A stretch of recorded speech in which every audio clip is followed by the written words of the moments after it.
Tips और ये tricks जो होते हैं ना, ट्रिक्स के माध्यम से जो हम लोग सवाल को हल करते हैं वो गलत है। हेलो गाइस, कैसे हो आप लोग? आशा करता हूं कि आप सब अच्छे होंगे। तो चलिए इसी के साथ आपका बहुत बहुत स्वागत है आपके अपने चैनल एकेडमी 24 में। तो हमारी ये जो क्लास है ये परसेंटेज की दूसरी क्लास है, यानी कि परसेंटेज की जो लास्ट क्लास थी, यानी कि इससे पहले वाली क्लास परसेंटेज की, उसमें हम लोगों ने जाना था परसेंटेज के बारे में। ठीक है, परसेंटेज से रिलेटेड कुछ सवाल कुछ टॉपिक्स को करते हैं, जैसे कि फ्रैक्शन को परसेंटेज में बदलना, डेसिमल्स को परसेंटेज में बदलना, परसेंटेज को फ्रैक्शन में बदलना, परसेंटेज को डेसिमल्स में बदलना, इन सभी टॉपिक्स पर हम लोगों ने चर्चा करा था। ठीक है, तो आज की इस वीडियो में हम लोग परसेंटेज से रिलेटेड कुछ सवालों को सॉल्व करने की कोशिश करेंगे। जैसे कि मैंने यहाँ पे कुछ सवालों को लिखा है जो कि बेसिक सवाल से, जो कि 6th 7th से शुरू हो जाता है शायद वो सब, ये सब सवाल बनाना, और 11th 12th तक और कॉम्पिटिटिव एग्जाम्स में भी इन सब सवालों से मैक्सिमम सवाल पूछे जाते हैं, और नवोदय वगैरह में भी इन सब क्वेश्चंस को पूछा जाता है। ठीक है, तो इन सभी क्वेश्चंस को अभी हम कवर करेंगे इसकी आज की इस वीडियो में। ठीक है, तो चलिए बिना किसी देरी के बनाने की कोशिश करते हैं और सॉल्व करते हैं। ठीक है, लेकिन मैं उससे पहले आपको एक बात बताना चाहूँगा। टिप्स और ये ट्रिक्स जो होते हैं ना, ट्रिक्स के माध्यम से जो हम लोग सवाल को हल करते हैं वो गलत है। मैं ऐसा नहीं कह रहा हूँ।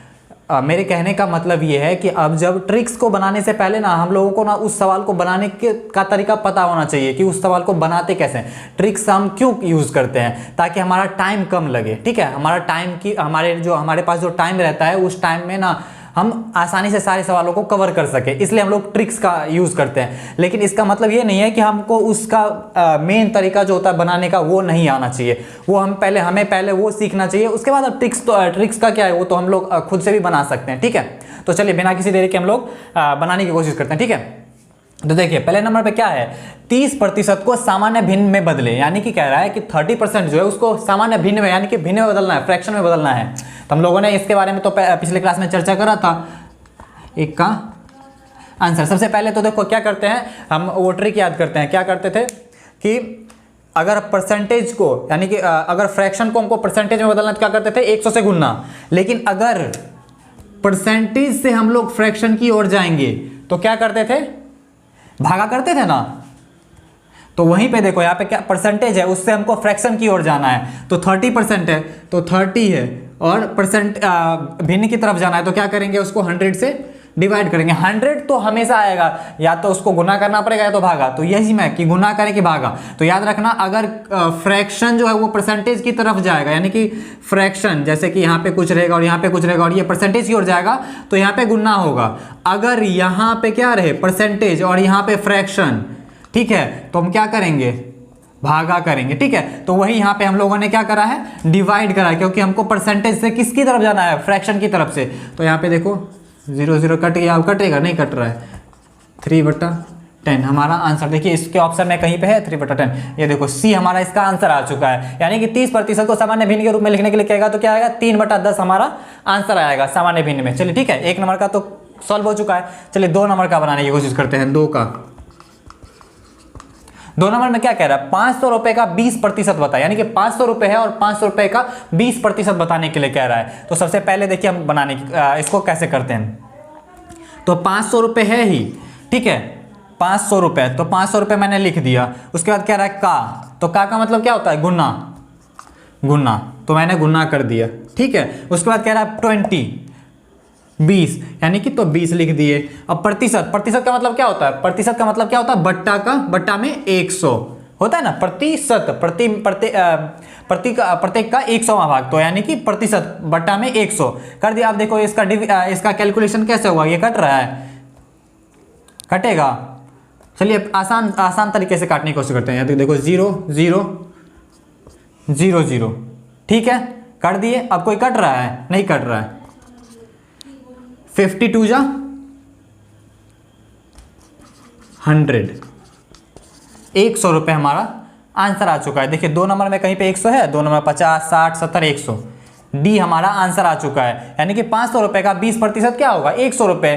तो 20 2500 ऐसे भी करके हमारा ये पता चल जाए, आसान था। ठीक है, लेकिन अगर हमको बनाने का, यानी कि पूरे मेथड के हिसाब से बनाने के लिए बोलेगा तो ऐसे करके हमारा क्या आ जाएगा, आंसर आ जाएगा 100। यानी कि 500 रुपये का 20% कितना रुपया हो गया, 100 रुपये हो गया। हमने टिक लगा दिया।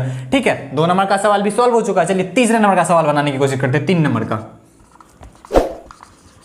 देखो 3 नंबर में क्या कह रहा है, यानी चलो 3 नंबर का बनाने से पहले इसको मिटा साफ कर लेते। ठीक है,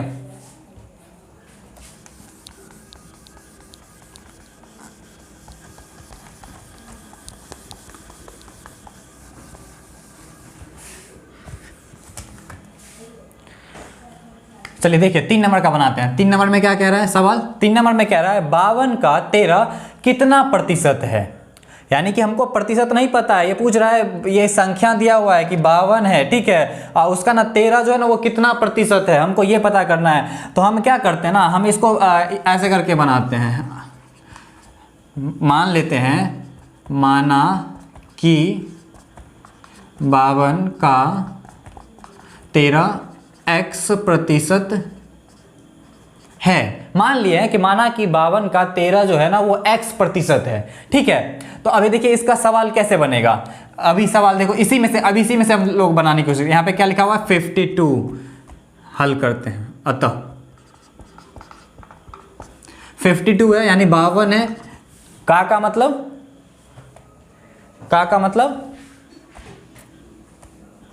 गुना कितना प्रतिशत है, x प्रतिशत है, x तो x था, x दे दिए। प्रतिशत का मतलब क्या होता है, प्रतिशत का मतलब बट्टा में 100।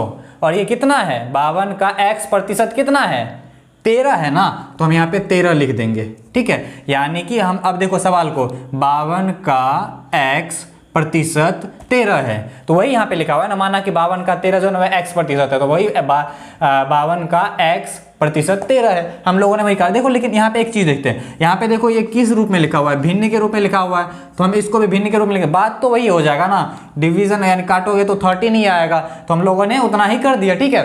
तो ये भिन्न था, ये भिन्न था, दोनों को सिमिलर कर दिए, ठीक है, भिन्न। अब देखो इसका कैलकुलेशन क्या करते हैं, क्रॉस मल्टीप्लिकेशन कर देते हैं, यानी कि कोना कोनी गुना, ठीक है। इन दोनों को इनसे करते हैं और इन दोनों को इनसे करते हैं। तो यहाँ पे देखो 52 को 1 से करेंगे, 52 गुना x ही होगा, वही हो जाएगा ना। 1 को किसी भी संख्या को 1 से गुना करते वही होता है, बराबर में 13 को 1 से, यानी कि 13 मल्टीप्लाई बाय 100 आएगा ना, हो जाएगा ना गुना, ठीक है। अब देखिए यहाँ पे क्या होगा, अब बताइए, यहाँ पे देखो ये क्या है, अचर है और ये चर संख्याएं हैं, ये अचर संख्याएं। तो यहाँ पे देखो ये गुना के रूप में अचर संख्याएं हैं। अगर यहाँ पे अचर संख्या को हम उधर लेके चले जाएं तो यहाँ पे क्या बचेगा, x बराबर 13 मल्टीप्लाई बाय 100, अब बट्टा में, यानी कि ये गुना था, ये गुना था, उधर हो जाएगा, क्या हो जाएगा, भागा हो जाएगा ना।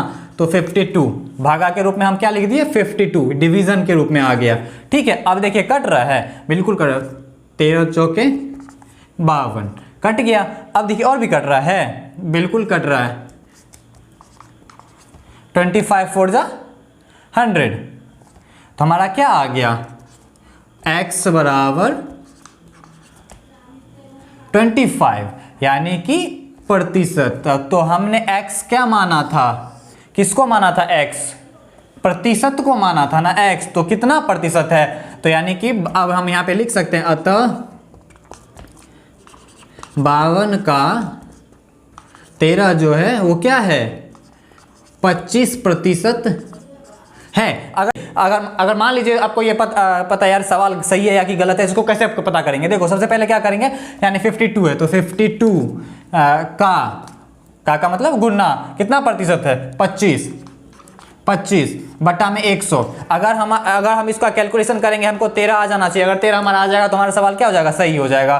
देखो 25 बन जा 25 4 जा 100, 4 कम 4, 13 चौके 52, 13 हमारा आंसर आ चुका है। यानी कि हमारा ये जो सवाल हम लोगों ने बनाया ये सही है। ये हम इस तरीके से हम सवाल को बनाते हैं। तो हम तभी हम इसलिए कह रहे थे कि ट्रिक से हम क्यों बनाते हैं। मान लीजिए आप किसी कॉम्पिटिटिव एग्जाम्स की एग्जाम दे रहे हो, आप इतना बड़ा बनाओगे तो इतना जब बनाओगे आपको इसी को बनाने में 5 मिनट या 7 मिनट या 10 मिनट लग जाएगा। तो फिर और सब सवालों में भी तो आपको बहुत ज़्यादा टाइम लग जाएगा। तो इसलिए ट्रिक्स हम वहाँ पर यूज़ करते हैं, लेकिन हमको इस तरीके से बनाने के लिए भी आना चाहिए, ठीक है। इसलिए तभी मैंने कहा था कि हमें ट्रिक्स से बनाना गलत है, ठीक है।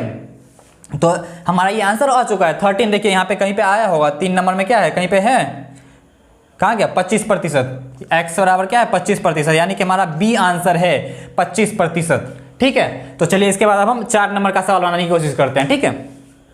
तो देखिए 4 नंबर के सवाल को बनाने की कोशिश करते हैं। 4 नंबर में क्या कह रहा है, सवाल में क्या है 4 नंबर में कि 17/25 को प्रतिशत के रूप में व्यक्त करिए। यानी कि 17/25 है, यानी कि भिन्न में लिखा हुआ है, उसको प्रतिशत में बदलना है। भिन्न को प्रतिशत में बदलना है, याद है ना, हम लोगों ने इससे पिछले क्लास में करा था। भिन्न को प्रतिशत में बदलने क्या करते हैं, 100 से गुना करते हैं। तो हमारा आंसर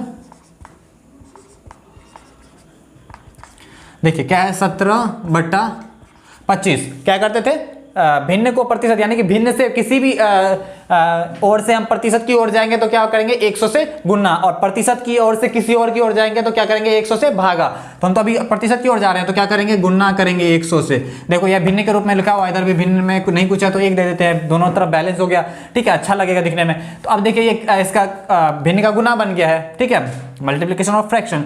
तो अब यहाँ पे क्या करेंगे, देखो कट रहा है 25 1 जा 25, 25 4 जा 100। अब देखिए कट रहा है, कोई नहीं कट रहा है, तो जब नहीं कटता तो क्या होता है, सामने सामने गुना आता है, 17 चौके 68। हमारा क्या आ गया है, हमारा आंसर 68% आंसर। देखिए 4 नंबर के आंसर में 17%, 25%, 48% और 68%, तो हमारा डी आंसर है, ठीक है, हमारा डी आंसर आ चुका है। कितने सरल भाषा में, कितने आसान तरीके से है, बहुत ही ईजी है, कोई दिक्कत नहीं है, ठीक है। तो चलिए अब 5 नंबर का बनाने की कोशिश करते हैं, ठीक है। क्या कह रहा है, देखिए 5 नंबर में क्या कह रहा है, 5 नंबर का बनाने की कोशिश करते हैं। देखिए 5 नंबर में क्या कह रहा है, मासिक आय का 75% 600 रुपये, यानी कि मासिक आय उसका पता नहीं है कि मासिक आय कितना है, लेकिन उसका 75% जो है ना 600 रुपये है। तो मासिक आय हमको पता करना है, यानी कि हमको मासिक आय पता नहीं है, लेकिन उसका 75% जो है ना वो क्या है 600 रुपये है, तो हमको मासिक आय पता करना है, ठीक है। तो हम मान लेते हैं, माना कि मासिक आय बराबर x रुपए, नहीं पता है x रुपए मान लिए, ठीक है, x रुपए मान ले, माना कि मासिक आय बराबर x रुपए, ठीक है, इसमें कोई दिक्कत नहीं है। अब क्या हो जाएगा, इसको हम अब अतः करते हैं, अतः x का 75%, x का ही 75, यानी कि पूरा उसका आय का है ना, मासिक आय का ही 75% है ना, तो x का 75% बराबर 600 रुपये। इतना, ये जो इतना बड़ा सवाल दिया हुआ यहाँ से लेकर के यहाँ तक, इसका मतलब तो यही हुआ ना कि मासिक आय, तो मासिक आय मान लिए x का 75% 600 रुपये है, तो वही लिख रहा है। अब हम मासिक आय हमको निकालना है, यानी कि ये x बराबर हमको निकालना है, मासिक आय बराबर निकालना है। तो चलिए बनाते हैं, तो हम इसको मैथमेटिकल फॉर्म में लिख लेते हैं, x तो x का मतलब गुना 75 तो 75% का मतलब बट्टा में 100 बराबर, तो बराबर 600, ठीक है, मार्कर भी नहीं चल रहा यार, तो हाँ 600 रुपये, ठीक है। अब ये हो चुका है। अब देखो इससे पहले पिछले क्लास में भी पिछला जो ये सवाल था, ये वाला 5 कहाँ गया, ये वाला 52 का तेरा कितना प्रतिशत है, सेम टू सेम वही है, बट यहाँ पे क्या था, यहाँ पे हमको प्रतिशत, ये जो है यहाँ पे प्रतिशत ज्ञात करना था, लेकिन यहाँ पे हमको संख्या ही ज्ञात करना है, ठीक है। यहाँ पे मासिक आय ही पता करना है, यहाँ पे तो दिया हुआ था संख्या, केवल प्रतिशत ज्ञात करना था, यहाँ पे प्रतिशत दिया हुआ है लेकिन संख्या ही नहीं दिया हुआ था। तो सेम मेथड वही होगा, बस मानना अलग अलग है। वहाँ पे हम लोग प्रतिशत माने थे, यहाँ पे आय ही मान लिया x, तो यहाँ पे भिन्न के रूप में यहाँ पे 1 देते, तो दोनों तरफ क्या हो जाएगा, बैलेंस हो जाएगा, ठीक है। अब इसका कैलकुलेशन करते हैं, तो अब यहाँ पे देखो इसका कैलकुलेशन क्या करेंगे, क्रॉस मल्टीप्लीकेशन कर देते हैं। क्रॉस मल्टीप्लिकेशन करेंगे तो क्या होगा, x तो x, मल्टीप्लाई तो मल्टीप्लाई, 75 तो 75 बराबर 600 मल्टीप्लाई बाय 100, इतना आ जाएगा। अब देखो ये क्या है, चर संख्या, अचर संख्या, अचर संख्या को अचर संख्या के साथ ले चलते हैं, x तो बराबर यहाँ पे 600 तो 600 मल्टीप्लाई बाय 100 तो 100। अब देखो यहाँ पे मल्टीप्लाई के रूप में है, यहाँ पे 75 जो है वो मल्टीप्लाई के रूप में है, तो बराबर के उस तरफ जाएगा तो क्या हो जाएगा, डिवीजन के रूप में आ जाएगा, तो 75, ठीक है। तो ये 75 आ गया, ये किसी से कट रहा है, जो बिल्कुल कटेगा, यहाँ पे 5 से कट जाएगा ये भी, और 5 से कट जाएगा ये भी। 15 5 जा क्या होता है 75, और 25 जा क्या होता है, ठीक है। अब देखिए कट रहा है, अभी भी कटेगा, ये अभी कट रहा है, किससे कटेगा, ये भी 5 से कटेगा, 5 3 जा 15, और 5 4 जा 20। अब देखिए ये कटेगा, किससे कटेगा, यहाँ पे देखो 3 1 जा 3, 3 2 जा 100, यानी 200 आ गया। अब ये नीचे वाला कट गया, अब सामने सामने बचा हुआ है, तो x बराबर 200 मल्टीप्लाई बाय 4, ये ऐसे है यहाँ से, ठीक है। तो 200 मल्टीप्लाई 4, तो अब यहाँ पे x बराबर कितना आ जाएगा 800, यानी कि वो जो मासिक आय x क्या किसको माने थे, मासिक आय को माने थे ना x, तो x बराबर 800 रुपये, यानी कि मासिक आय जो है ना उसका 800 रुपये है। अब 800 रुपये का ना 75% जो ना वो 600 रुपये आता है, आप निकाल के देख सकते हो 800 रुपये का 75% तो 600 आएगा, नहीं होता तो करके देख लेते हैं। चलिए यहाँ पे 800 का 75% का मतलब बट्टा में 100, तो अब यहाँ पे देखो एक ये कट जाएगा 8, तो 75 को 8 से करेंगे, 8 5 जा 40, 4 बचा 56 और 4 60, 600 हमारा आंसर आ चुका है। तो ये थे हमारे पाँचों सवाल, और पांचों सवाल का हल हमने करा था। ठीक है, इस तरीके से हम लोग पांचों सवाल को हल करके देखे हैं। ठीक है, और भी बहुत सारे इस तरह से आप बनाने की कोशिश कर सकते हो, बहुत सारे सवाल। ये तो अभी केवल 5 सवाल था, और भी बहुत सारे सवाल हम करेंगे। ठीक है, और उसका इसी तरह से एक्सप्लेन करके करेंगे, और फिर बाद में हम लोग ट्रिक के माध्यम से बनाने की भी कोशिश करेंगे, जो कि 5-5 सेकंड में इसका कैसे आंसर हम लोग पता कर सके। ठीक है, इन सब तरीके से भी करेंगे। ठीक है, तो चलिए ठीक है, इन सभी सवाल को आप प्रैक्टिस करते रहिए। ठीक है, तो मिलते हैं अगले क्लास में एक बहुत ही अच्छी टॉपिक के साथ। तब तक के लिए आप खुश रहें, मोटिवेट रहें और अपनी फैमिली का ख्याल रखें। Thank you so much.